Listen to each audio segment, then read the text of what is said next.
Angle of elevation of aeroplane from a point A on the ground is 60 degree. मतलब जैसे ये हमारा ground है, यहां पे मान लो कोई एरोप्लेन है यहां पे, तो इसका एरोप्लेन का ग्राउंड से जो एंगल बन रहा है वो बन रहा है 60 डिग्री। ठीक है, एरोप्लेन इधर है, ए पॉइंट ले लिया। After a flight of 15 second, 15 second के बाद एंगल ऑफ एलिवेशन चेंज हो रहा है, एंगल यानी कम हो रहा है, इसका मतलब ये दूर गया होगा, इसका मतलब ये दूर गया होगा ऐसे, और फिर इसका जो एंगल ऑफ एलिवेशन है वो हो चुका है 30 डिग्री। कितना? This angle is 30 degree. अब यहां पे अगर मैं इन वर्टिकल लाइंस को ज्वाइन कर दूं, कर दी मैंने सारी vertical line join. Aeroplane is flying at a constant height 1500√3, यानी ये जो हाइट है वो है 1500√3, यहां भी है और 1500√3 यहां भी है।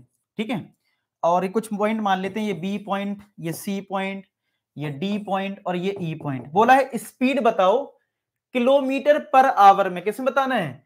किलोमीटर पर आवर में स्पीड आपको बतानी है। ठीक है, किलोमीटर पर आवर में।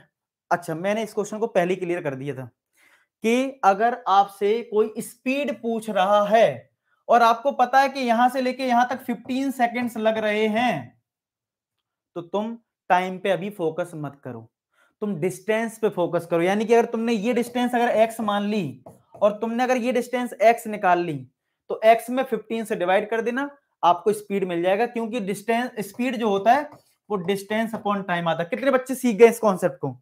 कितने बच्चे इस कॉन्सेप्ट को सीख गए हैं कि भाई अब तो ये क्वेश्चंस आसान हो गए? स्पीड इक्वल टू होता है डिस्टेंस अपॉन टाइम होता है। क्या होता है? स्पीड होता है डिस्टेंस अपॉन टाइम। और ये क्वेश्चन कितने आसान हो गए इससे। ठीक है, अच्छा जी, तो भाई यहां से, ठीक है, यहां से आपका speed equal to distance upon time लगाना है, तो एक्स पे फोकस करना है। चलो इस वाली डिस्टेंस को हम वाई मान लेते हैं। ठीक है, इस वाली डिस्टेंस को यहां हम वाई मान लेते हैं। चलो अब यहां पे क्या होगा, एक्स पे टारगेट करना है, और ये हमारी जो डिस्टेंस निकलेगी वो मीटर में निकलेगी, क्योंकि सब कुछ मीटर में है। देखो ये जो है डिस्टेंस वो मीटर में है, तो हमारा आंसर डिस्टेंस में मीटर में आएगा। अच्छा जी, तो पहले एक बड़ा ट्राइंगल लेते हैं, ए बी सी ट्राइंगल लेते हैं, in triangle A B C, A B C, क्योंकि देखो ये हाइट है ये बेस है, तो मैं बना देता हूं ट्राइंगल ए बी और ये सी। दिस इज 1500√3 और ये हमारा y है, और बड़े वाले का एंगल कितना है? 60 डिग्री है। समझ रहे हो? तो अगर इस ट्राइंगल में अगर मैं tan 60 लगा दूं, tan 60 क्या होगा? परपेंडिकुलर अपॉन बेस, और tan 60 होता है √3, 1500√3 अपॉन वाई। √3 से √3 कट गया तो y कितना आ जाएगा? क्या y की वैल्यू 1500 आ जाएगी? चेक कर लें, क्या हमारा y 1500 आ गया? अच्छा, अगर y 1500 आ गया तो अब ट्राइंगल ले लो DEC। कौन सा ट्राइंगल? अब ट्राइंगल ले रहे हैं हम लोग DEC। तो DE और ये C, DEC ये ट्राइंगल ले लेते हैं, और यहां पे 30 डिग्री एंगल है, दिस इज 30 डिग्री, और हमारा परपेंडिकुलर कितना है? 1500√3 अपॉन बेस कितना हो गया इस बार? देखो यहां से लेके x प्लस वाई है बेस, तो tan 30 लगा दो यहां पे, तो tan 30 equal to 1500√3 upon x plus Y.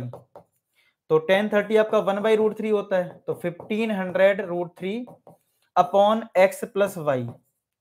अब आप क्रॉस मल्टीप्लाई कर दीजिए और आंसर निकाल लीजिए, तो x प्लस वाई आ जाएगा।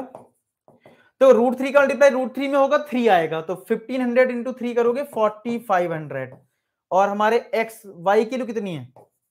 वो है 1500। तो चेक करना जरा, क्या सारे बच्चों की x की वैल्यू जो है वो, क्या वो 3000 आई है? क्या कितने बच्चों का x जो है वो 3000 आया है? कितने बच्चों का x 3000 आया है?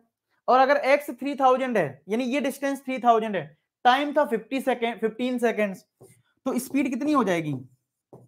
वो होता है, स्पीड होता है डिस्टेंस अपॉन टाइम, यानी 3000 अपॉन टाइम हमारा 15 सेकेंड है, तो 2 से डिवाइड करा, तो क्या आंसर 200 मीटर पर सेकेंड आ जाएगा कि नहीं आ जाएगा? 200 मीटर पर सेकेंड। क्लियर है? अब आपको मीटर पर सेकेंड को किलोमीटर पर आवर में चेंज करना है, तो देखो किलोमीटर पर आवर को चेंज करना होता है मीटर पर सेकेंड में, तो आपका मल्टीप्लाई होता है 5/18 से, ठीक है। और अगर उल्टा हो यानी मीटर पर सेकेंड से अगर आपको किलोमीटर पर आवर में जाना है तो मल्टीप्लाई होता है 18/5 से। कोई कहेगा कैसे, तो देखो पहले ये समझ लेते हैं। तो ये तो जस्ट उल्टा होता है, ये क्या होता है, जस्ट उल्टा होता है। तो कैसे याद रखोगे, देखो किलोमीटर पर आवर से मीटर पर सेकंड में जाना है, तो किलोमीटर से मीटर में जाओगे कितना आएगा 1000, आवर से सेकंड में जाओगे तो 60 इंटू 60, ये सेकंड में आ गया, तो 0 से 0 कट गया, ये 5 आएगा, ये 3 आएगा, तो देखो आ गया 5/18 मीटर पर सेकंड। तो सीधी सी बात है, ये 5/18 है तो ये 18/5 होगा, ठीक है। तो आपका इस तरीके से यानी आपको मीटर पर सेकंड से किलोमीटर पर आवर में जाना है, तो आपकी जो स्पीड है अभी आई है 200 को मल्टीप्लाई कर दो 18/5 से, तो 5 4 जा 20 40 आ गया, 720 आ जाएगा किलोमीटर पर आवर। यस और नो, क्या आ जाएगा 7, यहां पे आ जाएगा 720 किलोमीटर पर आवर।